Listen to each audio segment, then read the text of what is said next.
Un haka pour donner le ton de ce Fort Boyard Challenge qui commence avec une course de pirogue polynésienne.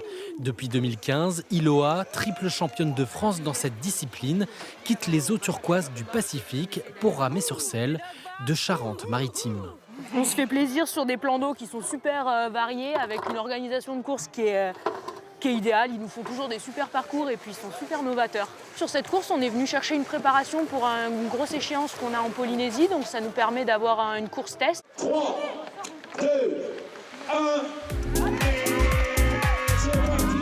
Au départ de cette course de Va'a en polynésien, 31 équipages, des pros comme celui d'Iloa, mais également des amateurs venus se faire plaisir. Le fait de se soutenir, de faire ça à 6, il y a forcément une motivation supérieure que de le faire seul. Et en plus sur un événement avec autant de monde, ça met encore plus d'énergie, quoi. Et s'amuser aussi, j'imagine. Ah ouais, c'est surtout ça, c'est du plaisir.